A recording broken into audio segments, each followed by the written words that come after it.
समूह के अध्यक्ष पूर्व केंद्रीय मंत्री और माननीय सांसद श्री MP वीरेंद्र कुमार जी, श्री KC त्यागी जी, तमिलनाडु से आए हुए श्री K राजशेखरन जी, कर्नाटक के हम लोगों के नेता श्री नंदे गौड़ा जी, यहाँ उपस्थित विभिन्न प्रदेशों के यहाँ उपस्थित पार्टी के अध्यक्षगण, बिहार प्रदेश जनता दल यू के अध्यक्ष और इस कार्यक्रम के स्वागताध्यक्ष आदरणीय वशिष्ठ भाई, यहाँ उपस्थित हमारे सभी माननीय सांसदगण, विधायकगण, विधान परिषद के सदस्यगण, मंत्रीगण, पूर्व मंत्रीगण, पूर्व सांसदगण, पूर्व विधायकगण, राष्ट्रीय परिषद के सभी सदस्यगण, विभिन्न प्रदेशों के पार्टी के राज्य परिषद के सभी सदस्यगण,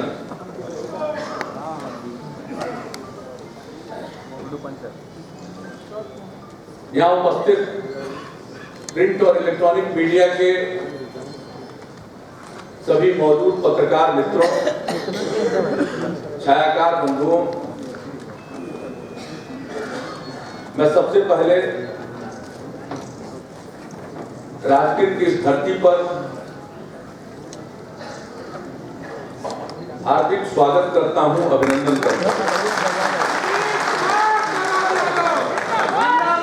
और इस कार्यक्रम के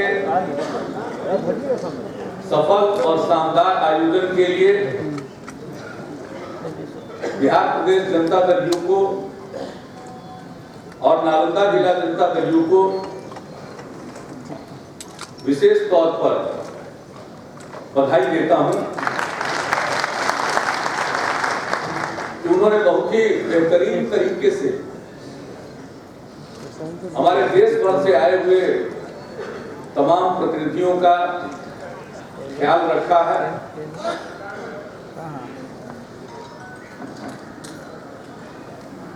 राजगीर का चयन किया गया राष्ट्रीय परिषद के सम्मेलन के लिए। यह एक ऐतिहासिक धरती है जिसके बारे में हमारे अनेक नेताओं ने बताया और आपको इसकी जानकारी भी होगी जो भी बाहर से आए हैं। बिहार झारखंड के बाहर के भी जितने लोग आए हैं सब लोगों को मालूम है इसी जमाने में तो यही राजधानी थी। महाभारत में चर्चा होती है जरासंध की, वही मगध साम्राज्य के सम्राट थे। बाद में जो प्राचीन इतिहास की जानकारी है, यहाँ के सम्राट बिंबिसार थे। भगवान बुद्ध, गौतम बुद्ध जब भगवान बुद्ध नहीं बने थे, ज्ञान प्राप्ति के लिए वो सब जगह भ्रमण कर रहे थे। वे राजगीर की जो पंच पहाड़ी है, यहाँ भी उनका आगमन हुआ था। उनके पूर्व भी यहाँ अनेक संत थे, सन्यासी थे, साधक थे और यहाँ जो गर्म पानी का कुंड है, झरना है, इसी तरह से इस पहाड़ के बगल में जो अभी गया जिले में है, उस जमाने में तो न कोई नालंदा जिला था, न गया जिला था, न नवादा जिला था, न जहानाबाद जिला था, न पटना जिला था, लेकिन वो अभी पास में ही, वहां भी गर्म पानी का कुंड है, तपोवन, और वही मार्ग है राजगीर से बोध गया जाने का और भगवान बुद्ध का भी मार्ग। तो उस समय में भी लोग वहां साधना में लीन रहते हैं। तो गौतम बुद्ध तो ज्ञान की तलाश में सब जगह जा रहे थे, तो ज्ञान प्राप्ति के पूर्व भी इस राजगीर में रुके थे। और राजा बिंबिसार का रॉयल गार्डन था वेणुवन, उन्होंने वहां उनको आमंत्रित करके रहने का आग्रह किया। और जब यहां उन्हें ज्ञान प्राप्ति नहीं हुई या उनको जो उनकी जो अभिलाषा थी ज्ञान प्राप्ति की, उसकी भूख यहाँ नहीं मिट सकी, वो आगे बढ़े और अंततोगत्वा लंबी तपस्या के बाद उनको बोध गया में ज्ञान प्राप्ति हुई। और जब बोध गया में ज्ञान प्राप्ति हुई तो उपदेश देने के लिए तो पहला उपदेश सारनाथ ने दिया, लेकिन उसके बाद फिर वो राजगीर पधारे और यही वो जगह है कृष्णकूट, जहां बैठकर वो निरंतर प्रवचन दिया करते थे, उपदेश दिया करते थे। निवास था वेणुवन, जहां आज भी जो पोखर है, मान्यता यही है किसी पोखर में भगवान बुद्ध स्नान किया था। अब पता नहीं आप लोग आए 2 दिन में कहीं कितना जगह घूमे, पहाड़ गए या नहीं गए, कुंभ में गए या नहीं गए, वेणुवन गए या नहीं गए। घोड़ा कटोरा तो बहुत लोग नहीं जा पाए होंगे। बगल में पांडु पोखर का निर्माण हम लोगों ने किया है। ऐसी मान्यता है कि पांडु भी यहाँ कर ठहरे थे। और जो यहाँ पहले पोखर था उसका जीर्णोद्धार किया गया, पांडु पोखर है। और अब आप देखिए कितना सुंदर है। आप जो सड़क के इस किनारे हैं और दूसरी तरफ पांडु पोखर। लेकिन ये ऐतिहासिक धरती, जिस पहाड़ के नीचे आप इस अंतरराष्ट्रीय स्तर के राजगीर कन्वेंशन सेंटर में 2 दिनों से भाग ले रहे हैं, जो इस पहाड़ के नीचे है, आपको मालूम होना चाहिए कि वही पहाड़ है जहां पर 400 BC या उसके भी पहले पहला बुद्ध सम्मेलन वहां हुआ था, बुद्धिस्टों का। तो यह अद्भुत जगह है। एक तरफ गर्म पानी का झरना और गर्म कुंड है, और गुरु नानक देव जी आए थे, वो भी यहाँ रहे थे। और ठीक बगल में जहां वो निवास किए थे वहां ठंडे पानी का कुंड है, उनका आवासन वही हुआ। ये तो अद्भुत जगह है राजगीर, ऐतिहासिक जगह है। अजातशत्रु ने, बिंबिसार के पुत्र ने राजगीर से राजधानी पाटलिपुत्र ले जाने का फैसला किया और बाद में पाटलिपुत्र राजधानी रही। तो ये बहुत ही ऐतिहासिक भूमि, इसके चप्पे चप्पे पर आप बैठे हुए हैं। इसके नीचे हजारों साल पुरानी कहानी। वशिष्ठ भाई बोल रहे थे इस पंच पहाड़ी के बारे में, पंच पर्वत के बारे में। लाखों साल नहीं, करोड़ों साल पुराना। हिमालय के बारे में मान्यता है कि 50 लाख वर्ष पुराना। लेकिन यहाँ की जो पहाड़ी, यहाँ के जो पर्वत हैं, इसके बारे में विशेषज्ञों की राय है कि ये 3 करोड़ वर्ष से लेकर 10 करोड़ वर्ष के बीच में इसकी आयु होगी। तो आप समझ सकते हैं कि कैसे ऐतिहासिक भूमि पर आप बैठे।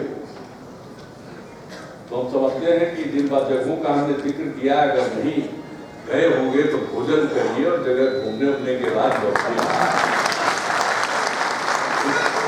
आनंद लीजिए। और जानबूझ करके इस जगह का चयन किए। भगवान बुद्ध की भी धरती है, भगवान महावीर की भी धरती।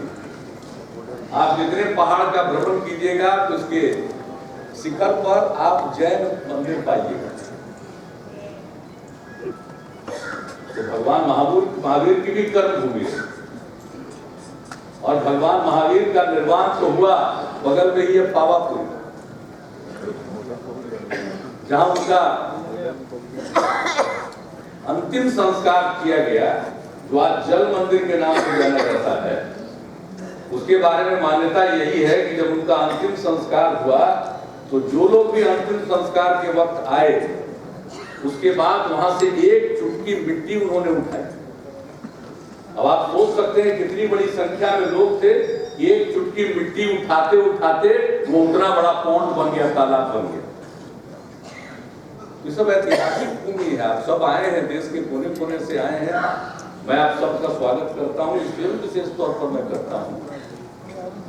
मेरा जन्म तो हुआ बख्तियारपुर, जो आज पटना जिले में है, लेकिन जब हम लोग का हुआ था, ये पटना नालंदा कोई अलग जिला नहीं था, एक ही पटना जिला। लेकिन जो हम लोगों का पुश्तैनी गांव है वो यही है, नालंदा जिले में है, कल्याण जिले। तो अब तो हम इसी जिले के हम निवासी हैं और जिले में ही सम्मेलन हो रहा है। जिले के निवासी के नाते हुए मैं आप सब लोगों का स्वागत करता हूँ, अभिनंदन करता हूँ।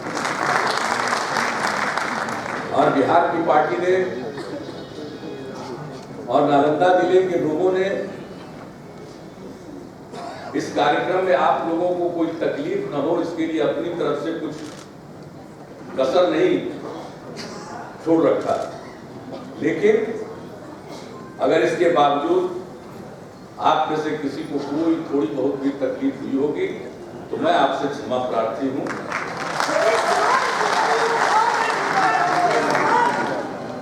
जो भी संभव है, सब लोगों ने इस सम्मेलन की कामयाबी के लिए अपना समय दिया। सम्मेलन तो 2 दिन से हो रहा, लेकिन इसकी तैयारी पहले से। और जहां आप सम्मेलन कर रहे हैं, इस कन्वेंशन सेंटर में, इसका भी आइडिया मुझी को आया कि भाई राजगीर अंतर्राष्ट्रीय ख्याति की जगह है, तो यहाँ ऐसी कोई जगह होनी चाहिए। और शुरू में जब आइडिया आया तो मैंने इसको अपने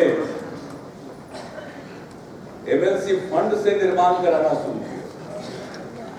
लेकिन उसके बाद हमको लगा कि भाई कोई साधारण स्तर का नहीं, विश्व स्तरीय बनाना चाहिए। तो फिर ये काम राज्य सरकार की योजना मदद से हुआ और ऐसा सुंदर बना है, देख लीजिए।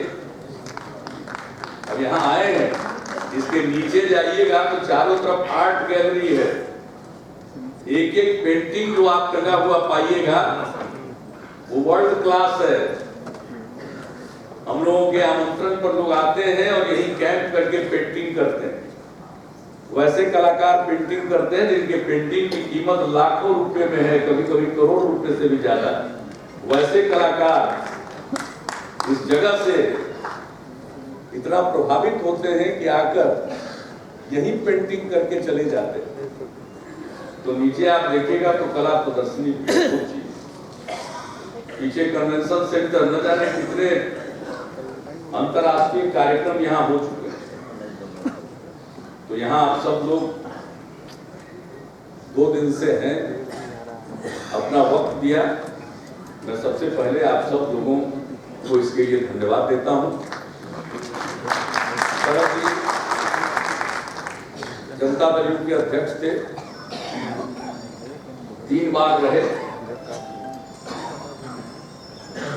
अप्रैल महीने में इन्होंने कहा कि भाई जब चुनाव होगा तब तक इंतजार करने का कोई मतलब नहीं है, पार्टी का चुनाव।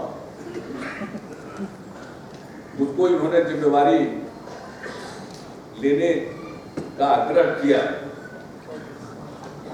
और उस समय से बीच की अवधि में कार्यभार हमने संभाला। और अब बाजाप्ता सदस्यता अभियान के बाद जो आज के संविधान, पार्टी के संविधान के मुताबिक जो निर्वाचन की प्रक्रिया होती है, उस प्रक्रिया को पूरा करते हुए पुनः आप सब लोगों ने मुझे अध्यक्ष पद का दायित्व सौंपा है।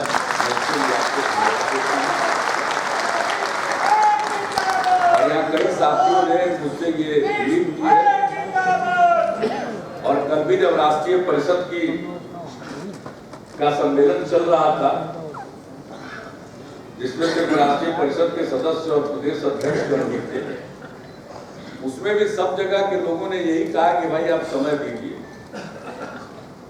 तो मैं आपको इतना ही कहूंगा कि जहां भी दूसरे राज्यों में भी समय देने की आवश्यकता होगी तो मैं जरूर समय दूंगा।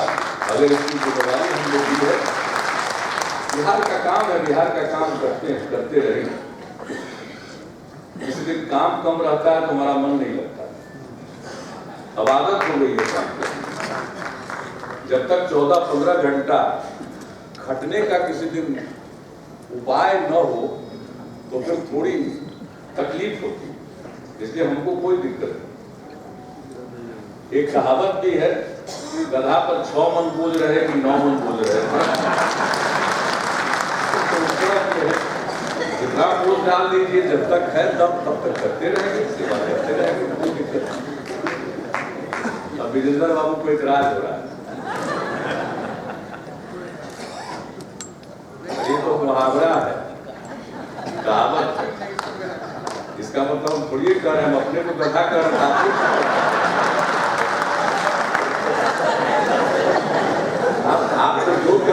आपको जो कहा आप कहिए, लेकिन हम अपने को उससे ज्यादा मानते ही नहीं।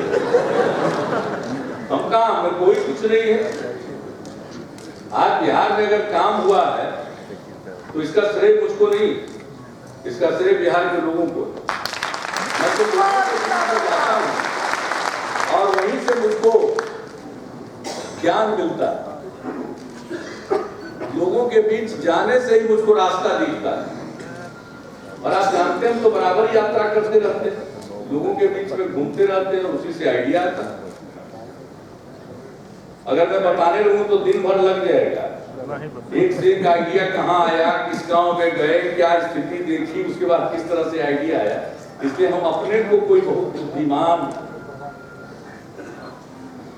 काबिल नहीं मानते। काबिल तो हमारे बिहार के लोग हैं।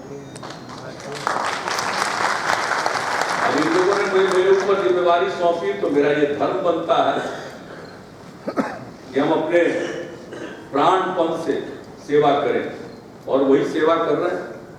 और उसी सेवा का परिणाम है कि बिहार के लोगों ने तीसरी बार काम करने का मौका दिया। और इस बार जब महागठबंधन बना, सबको मालूम है कि बिहार की क्या स्थिति, बिहार में कितना काम हुआ, वोट के लिहाज से भी किसका पलड़ा भारी है।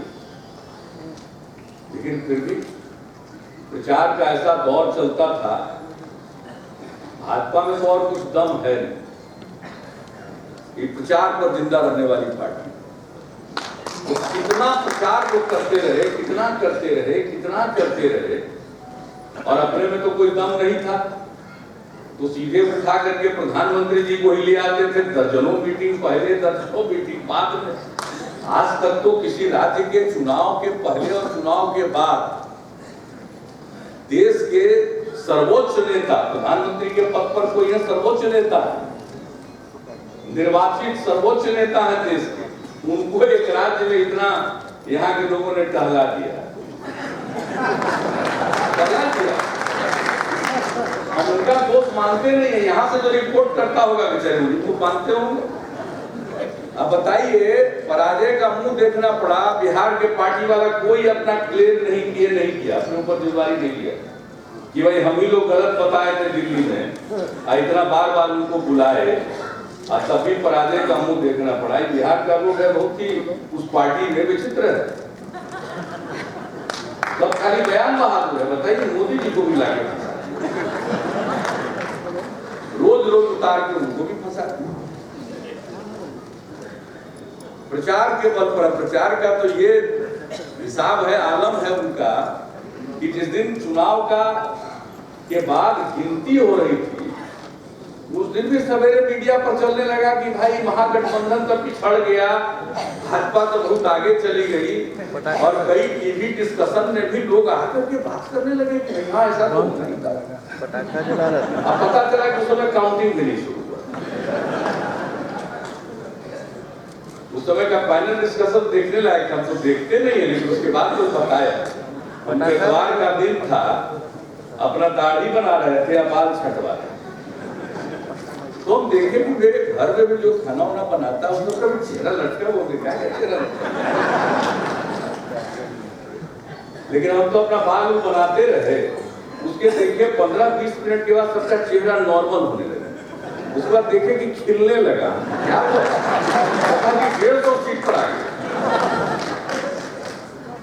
तो प्रचार का तो ये आलम है, लेकिन प्रचार की एक सीमा उसको भी मालूम है। हम प्रचार वाले नहीं है। बहुत लोग कहते हैं कि भाई कुछ तो प्रचार पर ध्यान दीजिए, उसकी कला हमको नहीं आती,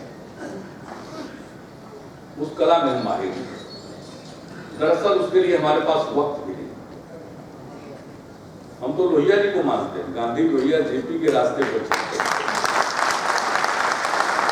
और लोहिया जी ने कहा था जब 67 में 9 जगह गैर कांग्रेसी सरकार बनी उनकी प्रेरणा से, उसके पहले तो विपक्ष बिखरा हुआ, एकजुट किया उन्होंने। और जब समाजवादी लोग और दूसरे लोग सत्ता में आए तो कुछ बोलते थे तो उन्होंने सबको बताया था कि देखो जनता ने काम करने का मौका दिया है कि जुबान से कम बोलो, काम ऐसा करो 6 महीने के अंदर कि तुम्हारा काम बोलने लगे, जुबान से कम।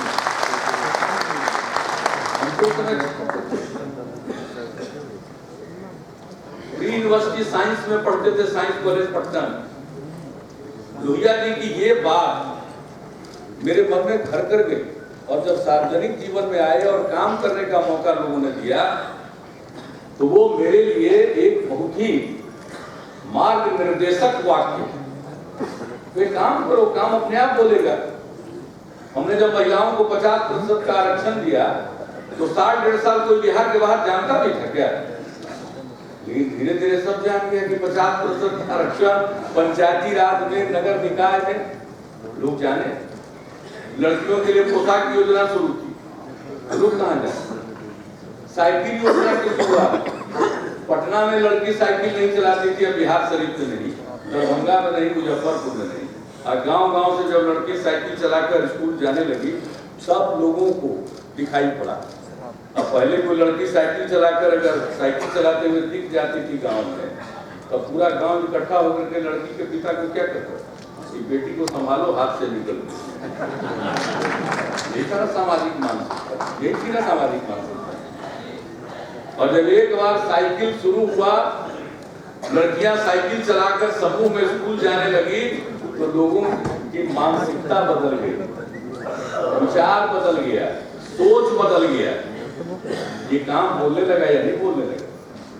महिलाएं घरों में रहती थी, गैर लाख से भी ज्यादा, लाखों की संख्या में जब महिलाएं निर्वाचित प्रतिनिधि हो गई तो घर का काम छोड़ करके जिला परिषद में है तो जिला में, पंचायत समिति में है तो पंचायत समिति में, मुखिया है तो ब्लॉक में लोग जाने लगे लोगों के काम से। तो माहौल बदल गया कि नहीं बदल गया? पहले बिहार में कहाँ महिलाएं घूमते दिखाई देती थी? नहीं दिखाई देती थी। मेला वगैरह में महिलाएं सिर्फ दिखती थी, या शादी विवाह किसी के परिवार में हो तो एक जगह से दूसरी जगह जाते दिखती थी। बाकी महिलाओं का कहाँ मूवमेंट? आज कोई देखना चाहे बिहार को तो संतोष ये सब भी देखना चाहिए थोड़ा कि क्या परिवर्तन आया है इस बिहार में। तो ये ऐसा काम है जो अपने आप कहानी लिखता है। और जब बिहार में कोई काम हुआ तो दुनिया भर से लोग आए देखने के लिए। हर क्षेत्र में काम करने की हमने कोशिश की, चाहे वो इंफ्रास्ट्रक्चर का क्षेत्र हो, किसी भी क्षेत्र में, शिक्षा के क्षेत्र में, स्वास्थ्य के क्षेत्र में, और ये सब काम हुआ।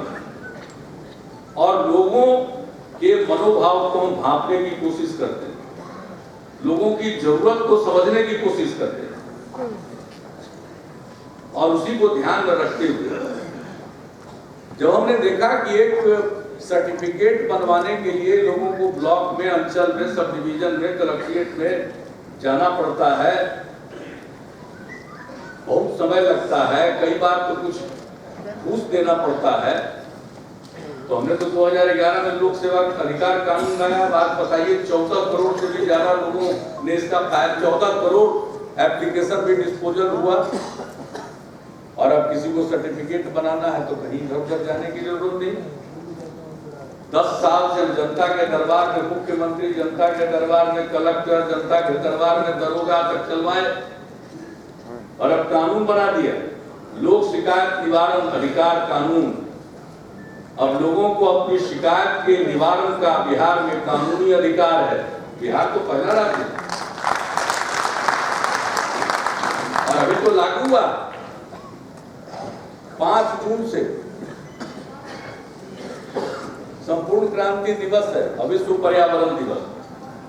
और मुझको जो जानकारी मिली है 70,000 शिकायतें आई, करीब 42-43,000 का या 45,000 का डिस्पोजल हो। तो हम कुछ दिन में निकलने वाले हैं, सबका देखने वाले हैं हादसा। 7 निश्चय का ऐलान हम लोगों ने किया, महागठबंधन का साझा कार्यक्रम बना और सरकार का वो कार्यक्रम है। 7 निश्चय में 1 निश्चय पर तो अमल भी हो गया। हमने कहा था महिलाओं को सरकार की हर सेवा में 35% का आरक्षण दिया जाएगा, लागू हो गया बिहार में। महिलाओं को 35% का आरक्षण। और बाकी के निश्चय युवाओं को ध्यान में रखकर स्टूडेंट क्रेडिट कार्ड, स्वयं सहायता भत्ता, मुफ्त वाईफाई का कनेक्शन, कौशल विकास, ये सारे कार्यक्रम की शुरुआत हो गई। जो उद्यमी अपने पैर पर खड़ा होकर दूसरों को रोजगार देना चाहता है, वैसे उद्योगियों के को सहायता पहुंचाने के लिए हम लोगों ने वेंचर कैपिटल फंड का गठन किया। 500 करोड़, इतना बड़ा फंड तो कहीं गठित नहीं किया गया और सब पर काम हुआ, पॉलिसी भी बन गया, अब वो लागू होने जा रहा। सिडबी के साथ एमओयू हो रहा, उसको क्रियान्वित करने जा रहे। हम लोगों ने जो भी कहा उसको अमल किया। हर घर में नल का जल काम शुरू हो गया। हर घर में शौचालय, लोहिया स्वच्छ बिहार अभियान के नाम से हम लोगों ने काम शुरू कर दिया। हर घर में बिजली का कनेक्शन, सारे घरों का सर्वे कराया जा रहा है। 1 करोड़ से ज्यादा का सर्वे हो चुका, एक घर का वाकई बिजली का कनेक्शन है या नहीं, और उसके आधार पर उनको बिजली का कनेक्शन दे दिया जाएगा। तो जो कुछ भी हम लोगों ने कहा, टोला संपर्क, गांव तक सड़क पहुंच गई। गरीब लोगों का बगल में टोला है, अति पिछड़े वर्ग का, दलित समाज का, महादलित समाज के टोले होते, वो नहीं जुड़े रहते, उनको संपर्कता प्रदान करने के लिए टोला निश्चय योजना भी चालू हो रहा, स्वीकृति हो गई। तो जो कुछ भी हम लोगों ने कहा उस पर अमल कर रहे, काम शुरू कर। अब बाहर जितना हमारी आलोचना कर, लेकिन देहात में जाकर के देख लीजिए, जब काम जहाँ शुरू हो रहा है। और हम लोगों ने जो यहाँ सामाजिक सुधार के लिए और परिवर्तन लाने के लिए जो काम किया, शराबबंदी का, पिछले 6 वर्षों से हम लोगों ने कोशिश की। मध्य निषेध दिवस मनाते थे, महिलाओं की आवाज सुनते थे, लेकिन पिछले साल जब 9 जुलाई को एक सम्मेलन में महिलाओं ने आवाज लगाई कि शराब बंद कर दीजिए, तो मैंने वादा कर दिया कि अगली बार आएंगे तो लागू करेंगे। आज लोगों ने बैठा दिया, लागू कर, अब लागू हो गया, तो जाकर के देखें तो सही। हमको भी मालूम है कि इतना बड़ा परिवर्तन जो आ रहा है लोगों के जीवन में, वो सिर्फ कानून से नहीं आ सकता, उसके लिए जन चेतना जरूरी है। इसको लागू करने के पहले जबरदस्त अभियान हम लोगों ने चलाया। 1 करोड़ दूसरे राज्य के लोग जान लीजिए, बिहार के गांव में 1 करोड़ 19 लाख पेरेंट्स ने संकल्प भर कर दिया, शपथ पत्र भर कर दिया अपने बच्चों को कि शराब नहीं पिएंगे और दूसरों को भी नहीं पीने के लिए प्रेरित करेंगे। 1 करोड़ 19 लाख लोगों, यह अभियान नहीं चला। कल तो सुन रहे थे ना कुछ गीत वगैरह शराबबंदी पर, सुने होंगे गांव में, और लोगों ने खुद गीत बनाया। 9 लाख जगहों पर दीवार पर लोगों ने नारे लिखे, और तब 1 अप्रैल से लागू हुआ। देसी विदेशी सब शुरू में था कि कुछ शहर में विदेशी चलेगा अभी कुछ दिन, लेकिन विदेशी शराब की दुकान खोलने की कोशिश हुई सब महिला पुरुष सब मिलकर के दुकान खुलने नहीं दे रहा। तो हम लोगों को लगा कि इससे अच्छा मौका कौन है। आज जब विधानसभा विधान परिषद में बहस हो रही थी तो लोग कह रहे थे पूर्ण शराबबंदी होना चाहिए, देसी विदेशी गांव में नहीं, बताइए शहर में विदेशी कब बंद करिएगा, डेट बताइए। तो हमने कहा कि भाई चिंता मत करिए, जल्दी हो जाएगा, आपको बता देंगे। आज जब देखा कि कोई दुकान खोलने नहीं दे रहा है तो फिर हमने कहा कि तो माहौल बन गया।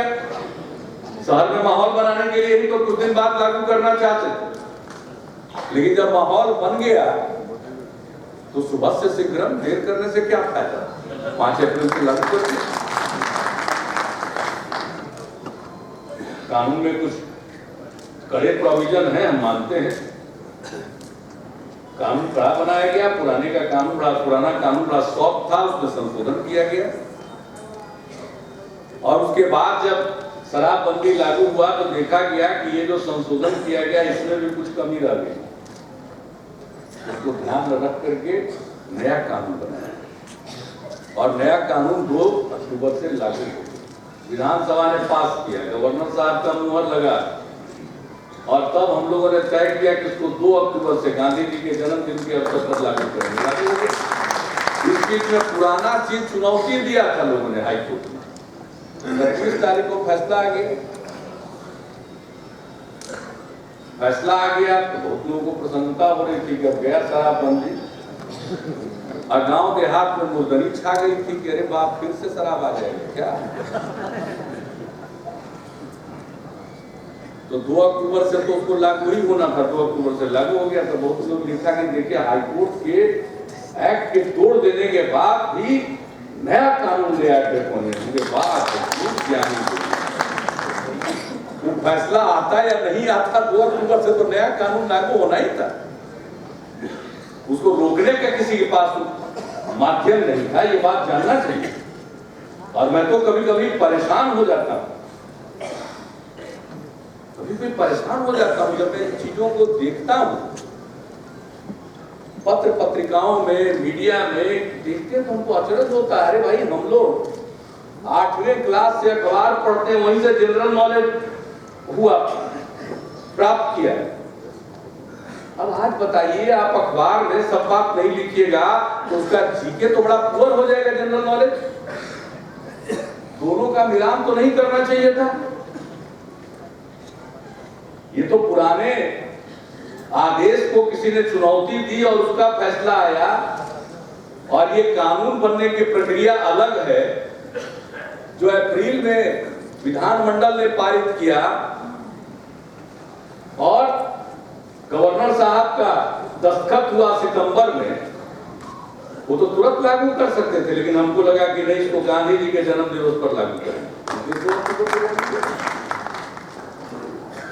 ऐसा इसको प्रेजेंट करने की कोशिश की गई कि 2 दिन के अंदर नया कानून आ गया, और जबकि 2 तारीख को ही हमने सबको बुला करके खुद एक्सप्लेन किया, एक चीज को एक्सप्लेन किया। और हमने तो कहा था कि भाई ये संवैधानिक अधिकार है, हम लोग जाएंगे सुप्रीम कोर्ट। हाई कोर्ट और सुप्रीम कोर्ट को, विधानमंडल को कानून बनाने का अधिकार, लेकिन वह कानून संविधान सम्मत है या नहीं, इसको देखने का और इस पर निर्णय करने का अधिकार हमारे संविधान ने हाई कोर्ट और सुप्रीम कोर्ट को दिया। हम सब इसका कदर करते हैं, लेकिन अगर हाई कोर्ट में कोई बात आई, आप अगर उससे सहमत नहीं है तो आप सुप्रीम कोर्ट तक जा सकते हैं, और सुप्रीम कोर्ट का अगर फैसला हो गया तो अंतिम है, आखिरी है।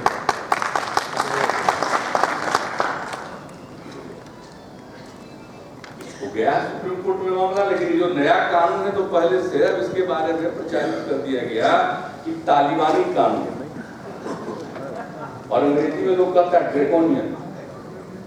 तो हम रोज पूछते हैं कि अरे भाई अगर ये ड्रैकोनियन है, ये तालिबानी है, इसको नॉन ड्रैकोनियन और गैर तालिबानी बनाने के लिए क्या उपाय किया जाए, तो बताइए तो सही। तो ये प्रोविजंस है, इस पर विचार किया जा सकता है। अगर आपको लगता है कि जरूरत से ज्यादा दंड का प्रावधान है तो यह विचारणीय हो सकता है, लेकिन कहीं इन प्रावधानों को बहाना बनाकर आप शराबबंदी का विरोध करना चाहते हैं तो कभी कामयाब नहीं होइएगा, कभी कामयाब नहीं होइएगा।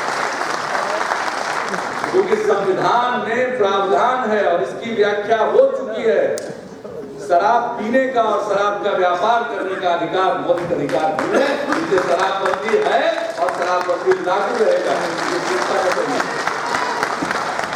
लेकिन जिन लोगों को एतराज है कि हमारे कानून के प्रावधान कुछ ज्यादा कड़े हैं, मैं उनसे बार बार आग्रह करता हूं कि अरे भाई, जो प्रावधान आपको बहुत कड़े लग रहे हैं उसके विकल्प में आप बताइए तो सही क्या करना चाहिए, आप बताइए।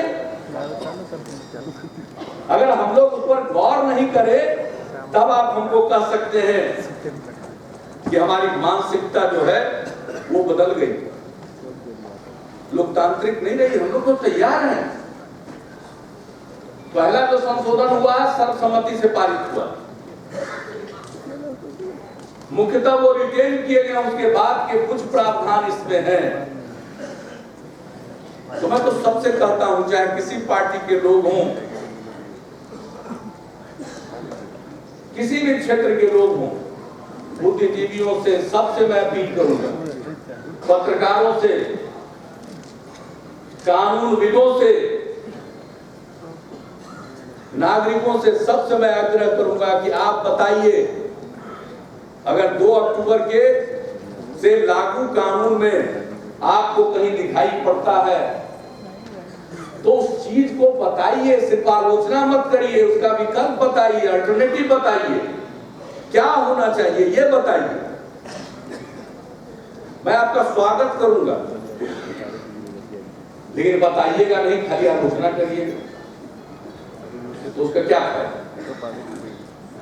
आलोचना करके अपना जो जिसको कहिए कि भीतर से इस बात को लेकर के गुस्सा है उतार दीजिए।